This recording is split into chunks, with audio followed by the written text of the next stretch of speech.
In the name of Allah, the most compassionate, most merciful. Yasin. By the Qur'an, rich in wisdom. You, O Prophet, are truly one of the messengers upon the straight path. This is a revelation from the Almighty, most merciful, so that you may warn a people whose forefathers were not warned, and so are heedless. The decree of torment has already been justified against most of them, for they will never believe.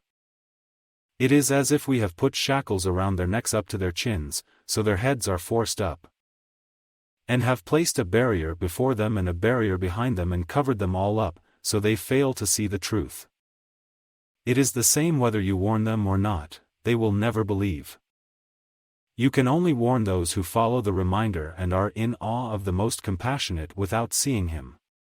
So give them good news of forgiveness and an honorable reward. It is certainly we who resurrect the dead, and write what they send forth and what they leave behind. Everything is listed by us in a perfect record. Give them an example, O Prophet, of the residents of a town, when the messengers came to them. We sent them 2 messengers, but they rejected both.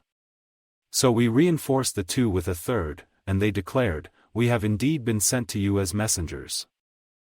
The people replied, "You are only humans like us, and the most compassionate has not revealed anything.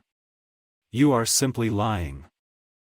The messengers responded, "Our Lord knows that we have truly been sent to you, and our duty is only to deliver the message clearly." The people replied, "We definitely see you as a bad omen for us. If you do not desist, we will certainly stone you to death and you will be touched with a painful punishment from us." The messengers said, "Your bad omen lies within yourselves. Are you saying this because you are reminded of the truth? In fact, you are a transgressing people." Then from the farthest end of the city a man came, rushing. He advised, "O my people! Follow the messengers. Follow those who ask no reward of you, and are rightly guided.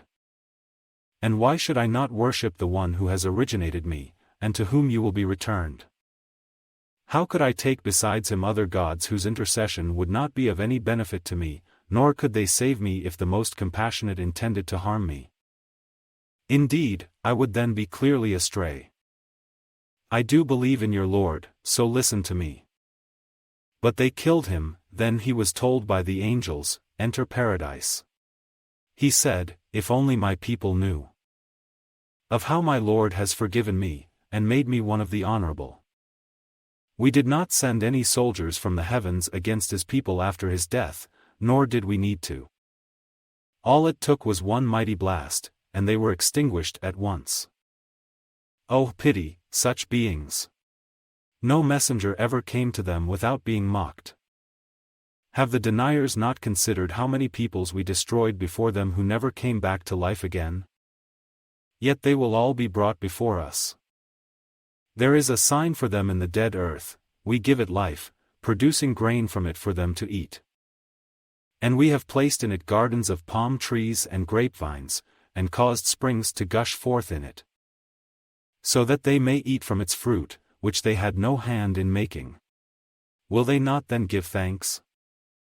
Glory be to the one who created all things in pairs, be it what the earth produces, their genders, or what they do not know.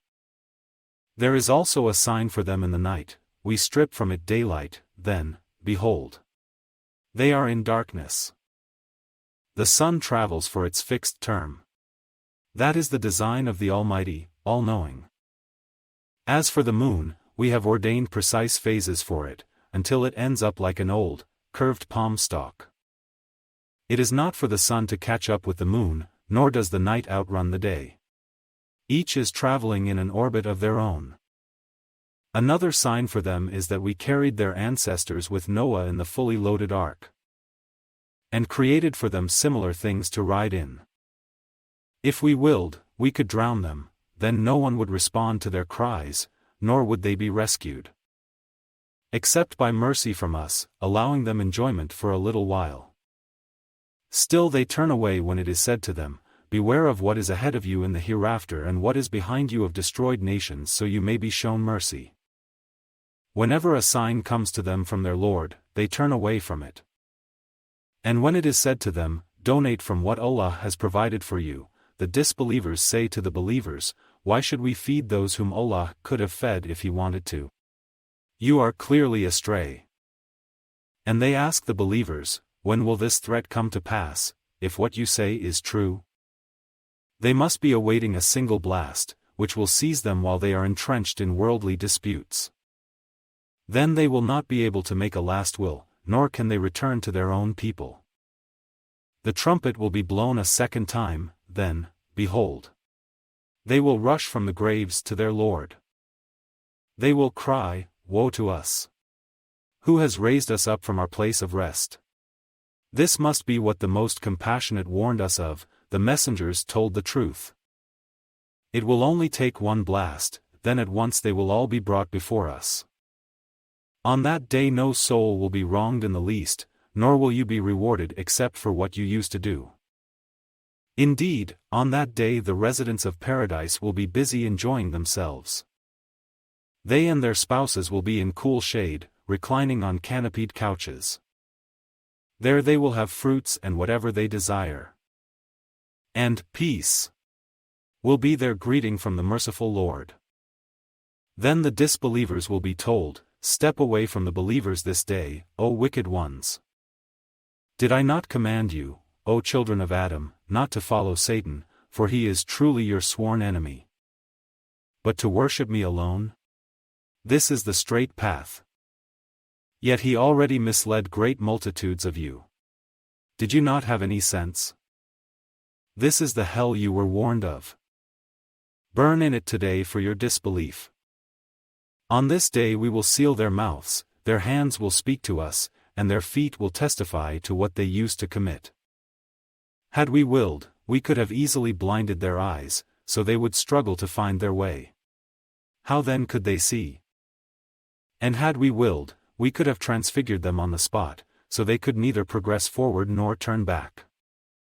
And whoever we grant a long life, we reverse them in development. Will they not then understand? We have not taught him poetry, nor is it fitting for him. This book is only a reminder and a clear Qur'an, to warn whoever is truly alive and fulfill the decree of torment against the disbelievers. Do they not see that we single-handedly created for them, among other things, cattle which are under their control? And we have subjected these animals to them, so they may ride some and eat others. And they derive from them other benefits and drinks. Will they not then give thanks? Still they have taken other gods besides Allah, hoping to be helped by them. They cannot help the pagans, even though they serve the idols as dedicated guards. So do not let their words grieve you, O Prophet. Indeed, we fully know what they conceal and what they reveal. Do people not see that we have created them from a sperm drop, then, behold, they openly challenge us? And they argue with us, forgetting they were created, saying, "Who will give life to decayed bones?" Say, O Prophet, they will be revived by the one who produced them the first time, for he has perfect knowledge of every created being. He is the one who gives you fire from green trees, and, behold, you kindle fire from them. Can the one who created the heavens and the earth not easily resurrect these deniers? Yes, he can. For he is the master creator, all-knowing. All it takes, when he wills something to be, is simply to say to it, "Be." And it is. So glory be to the one in whose hands is the authority over all things, and to whom alone you will all be returned.